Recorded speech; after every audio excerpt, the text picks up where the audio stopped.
Sorry everyone, थोड़ा सा net issue हो रहा है कंटिन्यूअसली बीच बीच में। सर दिख अब रही, हाँ ठीक, आवाज, हाँ हाँ ठीक है, ठीक है सर। सॉरी हाँ जी सर, कंटिन्यूअसली बार बार नो प्रॉब्लम ठीक है सर। है ना। या ठीक है, राइटिंग स्किल राइटिंग के बाद स्किल्स एंड ऑल, या अब स्किल आप as much as you can develop that skill, और जितना लिख सकते हैं उतना लिखिए, ठीक है। एक चीज, उसके बाद अब जो आपने लिख लिया है उसको रिवाइज कीजिए और कंटिन्यूसली रिवाइज कीजिए। रिवीजन का भी एक मैनर होता है, वो देखिए कैसे आपको हर सब्जेक्ट को डिवाइड करना पड़ेगा। आप रिवीजन लेके बैठे हैं, गलत है ये। अब रिवीजन प्रॉपर होने के लिए क्या होना चाहिए, शुड बी मेंटली स्ट्रांग, और मेंटली स्ट्रांग होने के लिए प्रॉपर नींद लेना बहुत जरूरी है। तो एटलीस्ट 7 आवर की नींद तो लेना जरूरी है। या आपको सोना जरूरी है, 7 घंटे तो ओके, एटलीस्ट सोइए, जिससे आप उठें तो आपको चीजें रिकॉल हो, रिवाइज प्रॉपर कर पाए। तो या आप रिवाइज जितना करेंगे उतना अच्छा होगा, ठीक है। एक, उससे पहले मैं जो वो बता रहा था सीनियर और अपने टीचर्स से, और जो इमीडिएटली अभी सेलेक्ट हुए उनसे कांटेक्ट करिए, उनको बताइए कि सर मैंने ये किया, क्या इसको और इम्प्रूव करने की जरूरत है। देखिए कहीं ऐसा नहीं हो हम कोई कमी रख जाए, ऐसा भी नहीं होगा कि हम उसको बहुत ज्यादा क्रॉस करें, बियॉन्ड द लिमिट भी चले जाए, वो भी अच्छा नहीं। आप पढ़े ही जा रहे हैं, कोई चीज एग्जाम का काम कीजिए, इतना ज्यादा कंटेंट लिख लिया वो पूछते ही नहीं एग्जाम में, तो भी अच्छी चीज नहीं है, तो उसको भी तो मैनेज करना पड़ेगा, वो भी जरूरी है उस क्वेश्चन, इस टॉपिक के लिए। हाँ जी, देखो इन डेप्थ आप जाओगे लॉ में तो एंड है, ये एंडलेस प्रोसेस है, चलते चले जाइए, एंडलेस है और इवन रेस्टलेस है ऑल्सो, वो आपको थकान पैदा करेगा और कुछ नहीं करेगा। तो जो आपने लिख लिया है उसको चेक करा लीजिए अपने सीनियर से, सर क्या ये कंटेंट अपने आप में सफिशिएंट है कि मुझे ऐड ऑन करना है, तो वो करिए, ठीक। इस चीज की जी रिवीजन कीजिए जो आपने, रिवीजन के साथ साथ एक आदत और कीजिए कि हमें सुप्रीम कोर्ट की जो लेटेस्ट जजमेंट जो हमारे टॉपिक से रिलेटेड है एक्ट, उसे टाइमली अपडेट कीजिए। तो उसके लिए आजकल लाइव लॉ बहुत सारी ऐप आ रही है, उनको डाउनलोड कर लीजिए, उनको अपडेट होते रहिए, ठीक है। और कोशिश कीजिए कि जो मैंने टॉपिक लिखा है उसको भी लिखें, या तो बेयर एक्ट में लिखें या अपने नोट्स में लिखें, है ना। और यदि एक चीज, अब लेटेस्ट जजमेंट को लेकर भी सवाल आता है, सर कितनी लेटेस्ट जजमेंट, तो एग्जाम की जो डेट है ना उससे 1 महीने प्रीवियस जितनी भी जो जजमेंट्स आएंगे उनको देख लीजिए आपके टॉपिक, ये आदत बना लीजिए, ठीक है। आप अपने नोट्स में फ्लैग लगाए कि हो सकता है अभी लेटेस्ट जजमेंट हो, तो फ्लैग से क्या होगा, आपको याद रहेगा कि अच्छा इस टॉपिक में लेटेस्ट जजमेंट आई है, तो मुझे एग्जाम के टाइम देख के जाना चाहिए, चीज बड़ी हेल्पफुल होती है आपको, है ना। अभी आपको सुनने में तो ऐसा लग रहा होगा अरे ये कितनी सारी चीजें बता रहे हैं, हाँ जी प्लीज बताइए। जी, आप स्टार्ट करेंगे तो फिर वो आपका फिर एंड पॉइंट एक आपको मिल जाएगा सक्सेस का, बस स्टेप बाय स्टेप हाँ एग्जैक्टली, बेसिकली आप व्हाट इज स्टार्ट करेंगे, राइट सर। बिल्कुल, फिर आपको खुद को पता लगने लग जाता है कि हम चीजें कैसे मैनेज करनी है। उसके बाद then sir what is 100% the तो खुद को राइट टाइम देना टू, पड़ेगा, गिव। सॉरी सर, या sir actually what is the नहीं नहीं, हाँ right please time to please please prepare for the बताइए। एग्जाम। हाँ जी अच्छा सर, मैं पूछ ओके, रही थी कि ये मतलब क्या क्वेश्चन, हाँ सही टाइम है, नहीं जैसे नहीं लोग बिल्कुल होता है ना सही है, 11 ये 12 ये आफ्टर ग्रेजुएशन। या ठीक है, ये मेरी गलती, मुझे बताना चाहिए था, बिल्कुल। एलएलबी के 4th या 5th year, when you are doing pursuing LLB 5 year course, then start in the 4th year और 5th ईयर, ठीक है। और 3 ईयर कर रहे हैं तो लास्ट ईयर में स्टार्ट, यदि 3 ईयर एलएलबी कोर्स है तो आपके फाइनल ईयर में आप स्टार्ट कर दीजिए, है ना। आप मतलब एक लुकआउट वे चालू कर दीजिए अपना कि मुझे ये करना है, ये चीज यहाँ से कोई कोचिंग भी करना चाहते हैं तो मुझे कहाँ से करनी है उसके बारे में सर्च आउट कीजिए, बुक्स देखने चालू कर दीजिए, ठीक।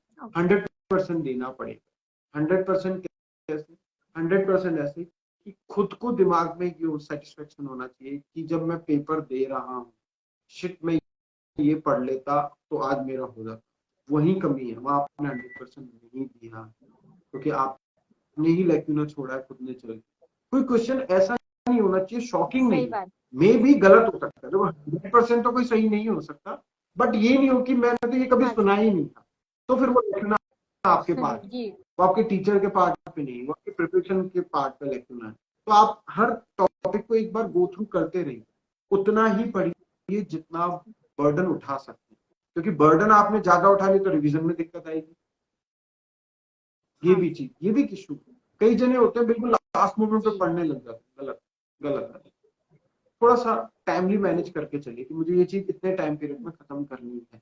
एक रिवीजन कर रहे हैं तो रिवीजन जैसे एक बार आपने फॉर एग्जांपल सीआरपीसी 5 दिन में रिवाइज कर ली, क्योंकि लेंथी प्रोसेस है, टाइम लगता है, बहुत सारे सेक्शंस है इसमें, अराउंड 484 इतने सेक्शंस तो उसी में ही है। तो आपको वो चीजें मैनेज करनी पड़ेगी। वो कैसे? आपने एक बार रिवाइज कर लिया, ठीक है, लिख के याद कर लिया बहुत अच्छे से, एक बार उसको बंद कर दीजिए, अपने नोट्स को बेयर जो भी बुक है आप बंद करिए, शांति से बैठिए 2-3 घंटे, जो भी पढ़ा है उसको एक इमेजिनरी वे में रिकॉल करिए दिमाग में। हाँ ये था, फिर ये था, फिर ये था, फिर ये था, अच्छा ये।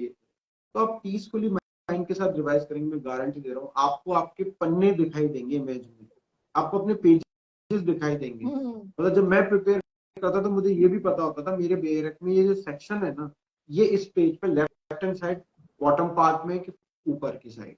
आप जब इतना ज्यादा गो थ्रू, हाँ, वो रट जाता है। आप अभी जब कंटिन्यूअसली आप पढ़ते हो तो हाँ रट जाता है exactly।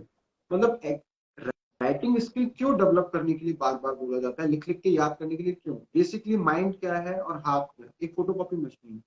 माइंड में कंटेंट ऊपर रखा, अब हाथ भी तो चलना चाहिए इतना थे, तो वो मशीन के साथ है। जब हमने चीजें लिख के याद करी तो हमारा ऑटोमेटिकली हाथ चलेगा, माइंड उसके लिए कमांड देगा कि ये लिखो और हाथ लिखता चला जाए। तो आप खुद देखोगे, आप पेपर 5-10 मिनट पहले खत्म कर लोगे और फिर एक बार पूरे पेपर का रिव्यू भी कर लोगे।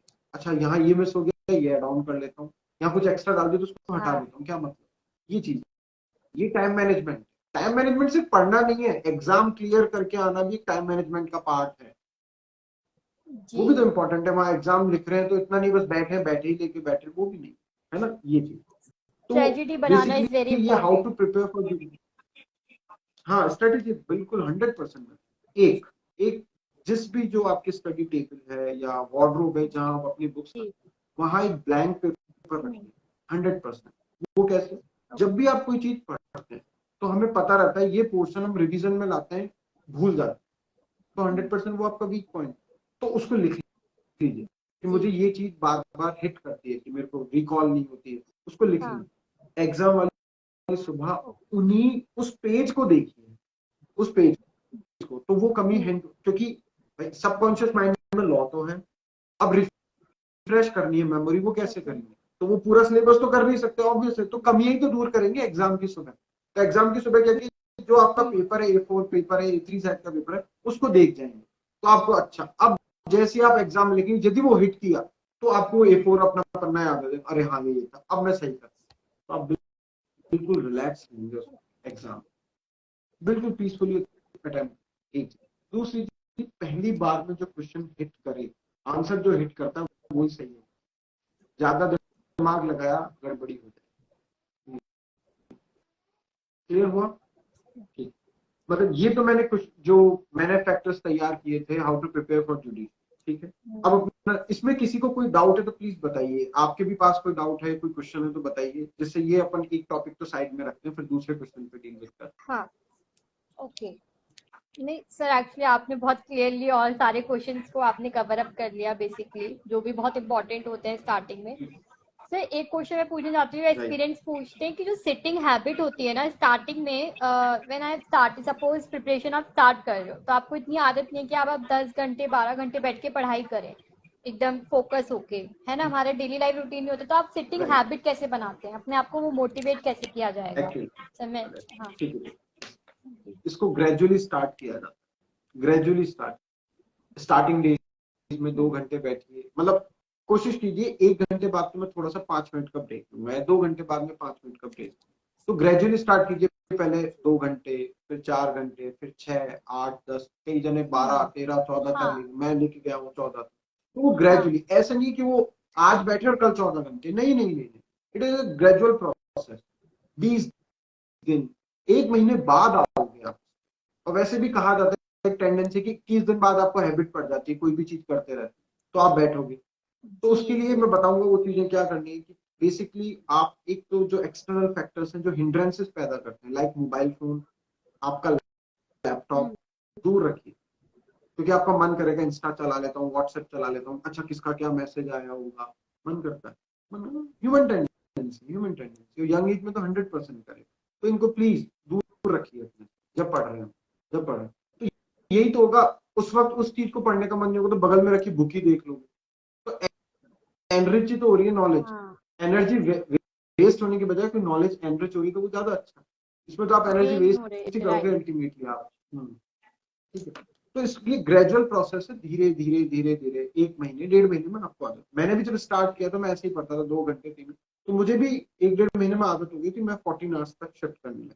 फिर आप देख लीजिए आपको लंच कब करना है, ब्रेकफास्ट कब करना है, मुझे रात को जगना है, सुबह अर्ली मॉर्निंग पढ़ना है, दिन में नींद लेनी है, तो ओवरऑल 7 आवर की नींद तो एटलीस्ट होनी।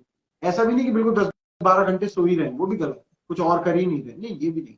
ठीक है, और किसी का कुछ क्वेश्चन बताइए इसमें से। नहीं सर, आप we can come to the ठीक, नेक्स्ट नेक्स्ट वन। क्वेश्चन पे आते हैं। आओ, thank you stress so much. Management. देखिए, स्ट्रेस मैनेजमेंट के लिए सबसे इम्पोर्टेंट है काम रहना जरूरी। ठीक है, क्या होता है, प्रेशर बिल्डअप होता चला जाए। कैसे होगा, आपने पढ़ाई चालू करी, ठीक है, 2 घंटे पढ़े, 10 घंटे, फिर आप 2 से 6 और 10 घंटे तक आ गए, फिर आप पे स्ट्रेस आने लगेगा। कैसे, आपने इनकेस टाइम मैनेजमेंट में आपने डिसाइड किया मैं तो आज ये 2 टॉपिक करके ही सोऊंगा, आपने डिसाइड किया, पर आप फिजिकली और मेंटली इतना एग्जॉस्ट हो गए कि आप वो 2 टॉपिक नहीं कर पाए, एक ही कर, तो आप नेक्स्ट डे उसको जल्दबाजी में करने का प्रयास करें, कोई बात। टाइम मैनेजमेंट का मतलब ये नहीं है कि टाइम मैनेजमेंट में इतना पढ़ना है, पर उसका मतलब ये नहीं है कि नहीं मुझे तो आज ये करना ही। हो सकता है 1-2 दिन का डिले भी चलता है, इतना तो होता है, इतना तो हमारे टाइम पे भी होता था कि नहीं हो पा रहा तो कल करेंगे, क्योंकि इसको भी तो पीस देना जरूरी है, माइंड को पीस देना बहुत जरूरी है जी, अल्टीमेटली, क्योंकि आप वेरी नींद नहीं ट्रू यार। लोगे तो आप प्रेशर में सोओगे। हाँ, प्रेशर में सोओगे तो वो चीज अच्छी नहीं है, तो आप नींद लीजिए। ठीक है, दूसरी चीज, एक स्ट्रेस मैनेजमेंट को ओवरकम करने का तरीका होता है हॉबीज। हॉबीज किसी की कुछ भी हो सकती है, सोना भी एक हॉबी में होता है कई लोगों को, भाई हम तो फ्री टाइम में सो ही जाते हैं, हो एग्जैक्टली, सकता है भाई, दैट इज तो वो माय जैसी जिसकी हॉबी हॉबी है प्लीज। बेसिकली या। हाँ हाँ, ठीक, बिल्कुल बिल्कुल होता है, क्योंकि मैंने कई एक्सपीरियंस से बेसिकली सुना भी है, जो हमारे बैचमेट्स हैं या तुमसे पहले जी सीनियर बन गए, उन्होंने खुद ने बोला हमारी हॉबी थी फ्री टाइम में सो गए। हाँ सो गए, क्या दिक्कत, आपको उससे रिलैक्स, मतलब हाँ अल्टीमेटली खुद को रिलैक्स करना है ना, बिल्कुल। जी तो हॉबीज एग्जैक्टली होनी चाहिए, हॉबीज होनी, वो कुछ भी हो सकती है। हॉबीज का मतलब ये नहीं है कि रीडिंग बुक्स, म्यूजिक सुनना, हाँ प्लेइंग, ये नहीं होता, कुछ एनी भी, कुछ भी, एनीथिंग। आप घर वालों से बात करते हो, किसी के घर में छोटा बच्चा, आप उसके साथ खेल लीजिए, आप एकदम से रिलैक्स फील करेंगे। हाँ ये होता है, ये या होता है, एग्जैक्टली होता है। कई एग्जैक्टली लोगों को मैंने देखा है कि हाँ कि इट्स उनके घर में हैपेंड छोटे बच्चे होते हैं, उनकी थोड़ी देर, हाँ, अच्छा, बहुत बहुत अच्छा लगता है। दूसरा स्ट्रेस मैनेजमेंट या का एक तरीका होता है एक्सटर्नल फैक्टर्स को रिमूव कीजिए। आप अपनी लाइफ में जो भी हिंड्रेंसेस है उनको रिमूव कीजिए। ठीक, मैं एक चीज पे जो आ रहा हूँ, जो आजकल कंटेम्प्रेरी इशू है, मैं तो नहीं गुजरा पर मैं सुन रहा हूँ, कई बार होता है हम तैयारी कर रहे होते हैं, तो आप किसी रिलेशनशिप में भी होते हैं, ठीक है, तो आपको वहां टाइम भी देना पड़ता, तो उनको समझाइए कि अभी नहीं है, अभी मेरे पास इस चीज का टाइम नहीं है। जहां पहले अपन इतना टाइम देते तो वीकेंड जरूरी है, क्योंकि ये प्रॉब्लम देखने को मिल रहा है, तो वो क्या होता है, हाँ जी वो टाइम नहीं देते तो रिलेशनशिप ब्रेक हो जाते हैं, तो उनकी पढ़ाई पे हैम्पर कर दिया, वो स्ट्रेस में आ गए। नहीं, उनको समझाइए कि देखो इससे आपके लिए अल्टीमेटली फायदा होगा, मैं एक अच्छा प्लेटफॉर्म अचीव कर लूंगा अपनी लाइफ में, तो एग्जैक्टली हम एक बहुत अच्छी या लाइफ मैनेज कर पाएंगे। उनको उनको बताइए आप ये चीज कि है ना, अभी टाइम नहीं है। मैं ये नहीं कह रहा कि बिल्कुल हट रहा हूँ, ये भी नहीं कह रहा, पर मैं वीक में 1-2 दिन बात कर पाएंगे या वीकेंड्स पे कर लेंगे अपन बात, ठीक है, वो कोई इश्यू नहीं है, बताइए। ठीक है, एक जो भी एग्जाम मैंने पहले ही बताया, कई जन होते क्या कर रहे हो, ठीक है, फिर आप बताओगे मैं कर रहा हूँ, फिर वो बताएंगे अच्छा इसमें क्या होता है, इसमें कैसे करना, चलो तो फिर उसमें क्या होगा, वो आपसे सवाल पूछने लगते हैं, वो उस एरिया का एक्सपर्टीज बड़े नहीं है, लोग हाँ वो उस एरिया के एक्सपर्टीज नहीं जी है, हाँ एक्सपर्टीज नहीं है, तो वो आपसे आलतू फालतू के सवाल पूछेंगे, फिर आप प्रेशर में आ रहे हैं, मुझे तो आते हैं। हाँ हमें हाँ क्वेश्चन जी डील विद करने जो हमारे एग्जाम में है, तो उसके लिए हमारे सीनियर्स हैं, टीचर्स, ठीक है, तो आपको किसी को एक्सप्लेनेशन देने की जरूरत नहीं है कि आप क्या पढ़ रहे हैं, कैसे पढ़ रहे हैं। अच्छा, तो आपसे कई चीज पूछेंगे, एग्जैक्टली आप प्रिपेयर कर रहे हो तो वो अपने बच्चे को ले आएंगे, इसको भी समझाना साहब की कैसे करते हैं। अरे नहीं, पहले मैं तो हो जाऊं तब बताऊंगा, पहले आप खुद तो उस प्लेटफॉर्म पे आ जाओ, किसी दूसरे को बता पाओ, तो उस चीज में आप जी। Please don't give explanation to others. आपको किस हम्म। अपने पेरेंट्स को भी बोलिए कि प्लीज आप इस टाइम पे मुझे डिस्टर्ब नहीं करें और ना करवाएं, क्योंकि दोनों ही ऑफेंडर होते हैं, करने वाला भी और करवाने वाला, बेटर भी उतना ही ऑफेंडर होता है। तो प्लीज उनसे बोलिए कि नहीं, वो नहीं करें। एक फोकस, जो आपने मतलब एक हिंदी में कहावत है, ऊखली में सर दिया तो आप why are you afraid for the fear, ठीक है। जब आपने एक बार स्टार्ट कर लिया तो जाइए उस प्रोसेस। आप फिर ये मत देखिए कि कौन यार नहीं।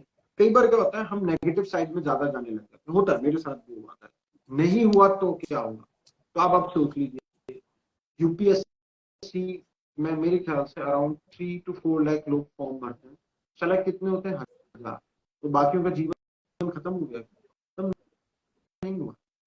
जब आप अपना 100% दे चुके होते हैं तो आप इतने कैपेबल हो जाते हैं कि आप कुछ ना कुछ 100% अच्छा अचीव करके निकले। उस फील्ड में नहीं होंगे तो 100% दूसरे फील्ड, ये तो पहले लाइए। क्योंकि यदि आपने ये कर लिया ना कुछ नहीं होगा, तो फिर आपने इसका मतलब लाइफ एंड कर दी। अब आप जो आपके अंदर की स्किल है ना, वो आप लोगों को दिखा भी नहीं पाओगे, देखो मैं ये अच्छा कर, आपको ये लगेगा बस ये मेरे में कमी हाँ। है। प्रॉब्लम, ये हम्म। स्ट्रेस का एक इश्यू है, तो इसको हावी मत होने दीजिए कि नहीं हुआ तो क्या हुआ, अरे कुछ तो पहले मैं अपना 100% दूं तो सही, ठीक है। अब मैंने बोला जैसे कई लोग, एक होता है जैसे कई बार होता है कॉम्पिटेटिव एग्जाम में इश्यू होता है, back to back day exam होता है, 2-3 दिन लगातार चलते हैं, और सुबह 9 बजे से स्टार्ट होते हैं, शाम को 6 बजे तक चल रहे हैं, 5 होता है थकान। तो कोई भी ऐसी चीज रिवीजन के लिए ना उठाएं जो आपसे कवर अप ही नहीं हो पाए, नहीं, ये बहुत गलत तरीका हो। जैसे मैं कई बार सुनता हूँ कि सर मैंने सुना है सर पूरी रात में सीआरपीसी रिवाइज हो जाती है, पूरी सीपीसी रिवाइज होती है, नहीं हो सकती। जो चीज 3 दिन लेगी उसको आप कैसे पूरी रात में रिवाइज कर सकते, टाइटल हेडिंग करके। प्री का एग्जाम थोड़ी ना, मेंस का एग्जाम नहीं, तो टाइटल हेडिंग से नहीं निकलेगा, वो कंटेंट राइटिंग से निकलेगा। तो आप एक रात पहले वही देखिए जो मैंने बताया, पेज, वो A4 साइज का आपका पेज जो हाँ टेबल जी। पे था, उसको देखिए कि मेरा ये वीक हाँ। पॉइंट है, मैं इसी को ही देखूंगा। मैं सो जाऊंगा, सुबह उठूंगा, जी। 12 बजे सो जाइए, सुबह 6 बजे उठिए, एग्जाम देख के आइए। इससे ज्यादा उसमें ज्यादा जाने की जरूरत नहीं है, हाँ। क्योंकि आप जब 3 घंटे एग्जाम लिखते हैं, फिर वापस 3 घंटे लिखेंगे, फिजिकली एग्जॉस्ट होंगे आप, मेंटली तो होंगे, फिजिकली भी हो जाएंगे, और बहुत ज्यादा होंगे फिजिकली। अब मेरी बात समझ, मैं क्या कहना चाह रहा हूँ, तो ये एक इशू है बहुत ज्यादा। तो जी। इतना ज्यादा उस चीज को हावी मत होने दीजिए अपने ऊपर कि वो चीज आपको ही रोकने लग जाए, कोई चीज इतना ज्यादा हावी मत होने दीजिए। उस एग्जाम को आपने बस हमेशा ही ऐसा हाँ कर लिया, ब्लैंकेट वे में डाल दिया, बस अब तो सब कुछ यही है, वो नहीं है, सब कुछ नहीं है वो। तो आप उसको मैनेज करते जी। हुए, ठीक है। मैं अपने पर्सनल लाइफ का एक्सपीरियंस भी बताता हूँ। मैंने 3 अटेम्प्ट दिए, एलएलबी भी क्लियर हुआ, ठीक है। फर्स्ट अटेम्प्ट दिया मैंने, फर्स्ट अटेम्प्ट में मेरा interview call, I was very confident, excited. मतलब मेरी ये इच्छा थी कि जो मेरे घर के सामने से निकलो मैं सबको बता दूं कि मेरा इंटरव्यू कॉल हुआ, सुनो मेरा इंटरव्यू कॉल हुआ, मैंने मेंस क्लियर किया, होता है एक्साइटमेंट। तो वो जो एक्साइटमेंट होता है वो इंटरव्यू में भी दिखता है। तो आप इतना ज्यादा ओवर एक्साइटेड मत हो जाइए कि इमेच्योर शो हो जाए इंटरव्यू बॉडी, वो बहुत गलत तरीका हो, वो बहुत ज्यादा गलत तरीका। You should be calm, patient, and act as an civilized manner, in a civilized manner, please। थोड़ा सा उसमें इतना ओवर एक्साइटेड नहीं हो, ठीक है। एग्जैक्टली क्या होता है कॉम्पिटिटिव एग्जाम पे, ग्राफ ऐसे चलता है, पहले जाएगा ऊपर, फिर हल्का सा और ऊपर, फिर थोड़ा सा ऊपर, फिर सीधा स्ट्रेट लाइन जाएगी और फिर डाउनफॉल चालू होगा। वो क्यों होता है, स्ट्रेस एक इश्यू। तो स्ट्रेस का ओवरकम करें, फिर हम दूसरों के बारे में सोचने लगे, वो तो बन गया, मैं नहीं बन गया, वो तो मुझसे भी ज्यादा अच्छा नहीं था पढ़ाई में। हाँ। पेरेंट्स कई बार करने लगे थे, अरे उनका बच्चा तो सेटल हो गया, आपके सीनियर क्या कर रहा है तू हाँ। एग्जाम में, आप हमेशा इंटरव्यू में रहता था, क्या कमी है। जी। उनको समझाइए, हमें दूसरों को नहीं समझना, पेरेंट्स को समझाना। मैं आपको बार बार कह रहा हूँ, don't give explanation to other. कोई मतलब ही नहीं है उनको एक्सप्लेनेशन देने, वो आपके एक्सप्लेनेशन उसको दो जो उसका सॉल्यूशन बता सके, वो बता तो पाएंगे नहीं, वो आपको लास्ट में ये कहेंगे आपने कभी बेटा गोल कर लिया। तो इस चीज को डिस्कस कीजिए अपने टीचर से, सीनियर से, क्योंकि वो भी इस फेज से निकले हुए, तो वो आपको बहुत अच्छे से बहुत अच्छे से बताएं।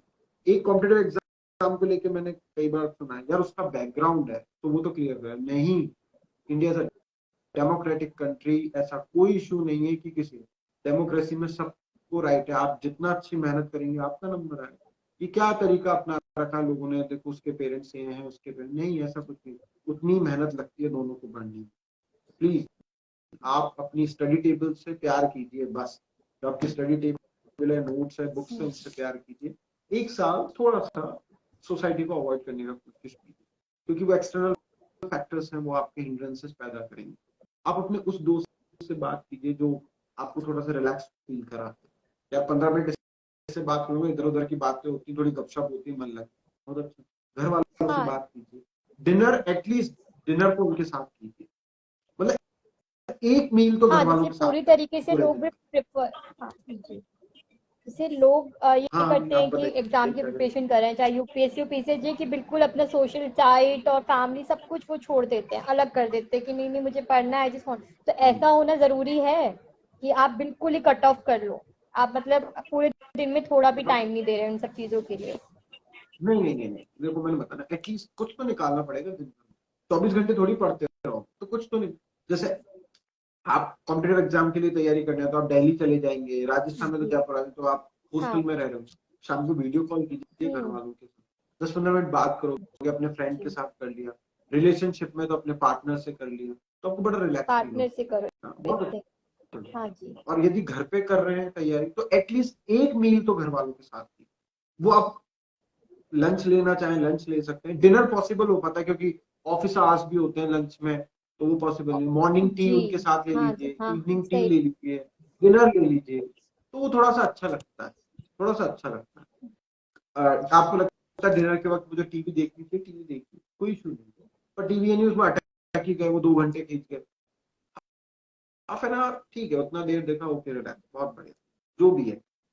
तो ये स्ट्रेस मैनेजमेंट का इशू, कोई भी चीज अपने ऊपर हावी मत होने दीजिए। मैंने देखा है कई जने अपने ऊपर बहुत ज्यादा हावी कर लेते हैं, फिर वो बार बार अरे यार नहीं हुआ, उसका तो हो रहा है, कैसे करेंगे, कितना हाँ, समय, यार तूने ये पढ़ लिया क्या। हम्म, अब ज्यादा किसी से पूछिए मत तूने क्या पढ़ लिया, मैं पढ़ रहा हूँ, हाँ, मेरे को सब सिलेबस पता प्लान है, बी होना इज कंटेंट पता इम्पोर्टेंट। है। हाँ, हाँ, हाँ friend, plan B, friend, like अगर जैसे कि बहुत से लोग हाँ ट्राई कर रहे प्लान हैं बी, पेपर ओके नहीं राइट, निकाल पा ओके रहे प्लान बी, बहुत अच्छा क्वेश्चन हैं, पूछा या आपने, नहीं नहीं नहीं, ये बहुत अच्छा सेकंड, क्वेश्चन है ये प्लीज, बहुत इसको मैं आराम से डील विद करता हूँ। प्लान बी, यदि आप एक बार फर्म डिटर्मिनेशन के साथ आ गए, तो प्लान बी नहीं चलना चाहिए दिमाग में, क्योंकि प्लान बी का मतलब हुआ कि प्लान ए ढंग से एग्जीक्यूट नहीं हो, ये नहीं हुआ तो ये तो देख ही लेंगे, ये भी गलत तरीका है, ये भी एक गलत तरीका होता है। प्लान बी कब होता है, जब आपने हाँ जी, 100% दे दिया, आपके अटेम्प्ट चले गए, ओवर एज हो गए, ठीक है, अब प्लान बी पे मूव करेंगे, जब चीजें हाँ, आपके हाथ से निकल गई। अभी तो जब कुछ आपके हाथ में, तो आप कैसे प्लान बी का मतलब क्या, आप 100% दे ही नहीं रहे हो, फिर इसमें ये हाँ, होता है ना, कई जनों का ये नहीं होगा तो ये कर लेंगे, गलत नहीं, फिर आप 100% नहीं दे, फिर तो प्लान बी, इसका मतलब आप प्लान ए मतलब ढंग से एग्जीक्यूट नहीं कर। कॉन्फिडेंस लेवल अप होना चाहिए कि आपको एग्जाम निकालना है बेसिकली, पर प्लान भी आप उस साइड में रखिए कि आपको मतलब जब आपकी ओवर एज हो गई है या फिर आपको लग रहा है कि आपने बहुत अटेम्प्ट दिए थे, आपका नहीं बाय हो नहीं पा रहा है बाय डेस्टिनी और something, then you can go with बिल्कुल, दी प्लान बी। प्लान, क्योंकि restoration with the society at last होगा। कब तक बचोगे सोसाइटी, क्योंकि आप कॉम्पिटेटिव एग्जाम एक पोस्ट के लिए क्यों करते हैं, सोसाइटी की वजह से ही करते हैं, एक सोसाइटी में सोशल रिकॉग्निशन होना चाहिए, उसलिए करते हैं। अब आपने प्लान ए के पीछे ये किया नहीं हुआ, प्लान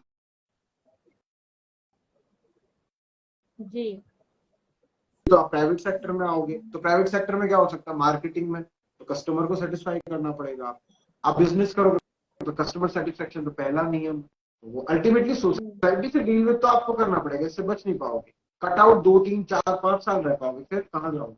तो उसकी आदत भी बीच बीच में रहनी चाहिए, थोड़ा सा है ना, कोशिश कीजिए।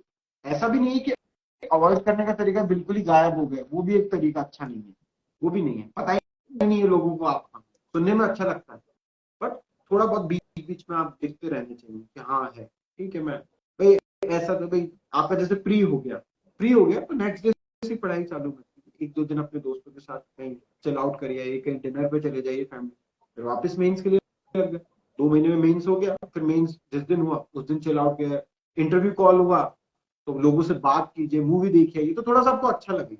इंटरव्यू कोई आपकी नॉलेज टेस्ट नहीं हो रही, interview is only a group discussion between two diligent and intelligent person, I think so, है ना, कि भाई आपका क्या विचार है, मेरा क्या विचार है, एक्सचेंज ऑफ आइडियाज है, नॉलेज है, तो बड़ा अच्छा टाइम पीरियड निकलता है वो जी। और जो लोग प्रिपेयर कर रहे हैं, मैं आपको बता देता हूँ, ये सबसे बेस्ट टाइम है आपका टाइम। जो सोचते हैं ना कॉलेज कॉलेज के बाद की अब तो हाँ, बहुत अच्छा टाइम निकल गया, नहीं, अब अच्छा टाइम है, क्योंकि ये सब कुछ समय आपका है। इसमें किसी दूसरे का इंटरफेरेंस नहीं है, अनलेस एंड अनटिल जब तक आप अलाउ नहीं कर, ये पूरा समय आपका है। जी, सिलेक्शन के बाद आपका एकेडमी पीरियड, ट्रेनिंग पीरियड जो मैं भी जा रहा हूँ, वो सबसे बेस्ट है, क्योंकि जब आपकी पोस्टिंग हो गई फिर आप अपनी पसंद से नहीं चल पाओ, फिर तो जैसे आपको हायर अथॉरिटीज चलाएंगे आपको वैसे चलना पड़ेगा, कोई छुट्टी नहीं, कुछ नहीं, काम करना है तो कर। ये सबसे बेस्ट टाइम है, 100% दीजिए और कोशिश कीजिए कि हम खुद से सेटिस्फाई। आप खुद से झूठ बोलने का, मैंने अरे हाँ देख लिया छोड़, आप किससे झूठ बोल रहे हो, खुद से, खुद को पता है, खुद से झूठ बोलने से कुछ भी नहीं होगा। जी, तो प्लीज खुद सही को बात। सेटिस्फाई रखिए कि हाँ मैं अपनी तरफ से 100%।